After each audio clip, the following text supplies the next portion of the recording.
சாதனை தான். பெரிய சாதனை தான்.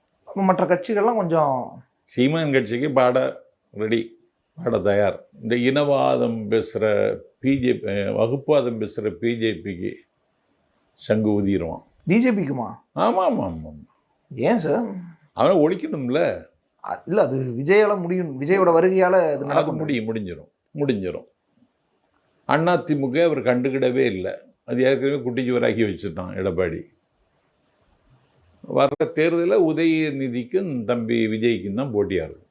ஸோ இப்போ தமிழ்நாட்டு அரசியல் களங்கிறது உதயநிதி வர்சஸ் விஜய். ஆமாம், அப்படி தான் வரும். ஸோ இப்போ அண்ணாமலையெல்லாம் இருக்காரு. பிஜேபியை 3%, 2% நாங்கள் 11% கூட்டு போய் அண்ணாமலை லண்டன்லேருந்து சிட்னிக்கு போகலாம் படிக்கிறதுக்கு. அவ்வளோதான். படித்து முடிச்சுட்டு வருவார்ல. அரசியல் தானே படிக்கிறாரு. ஆமாம், அரசியல். இன்னும் அப்போ ஊக்கத்தோடு வருவார்ல.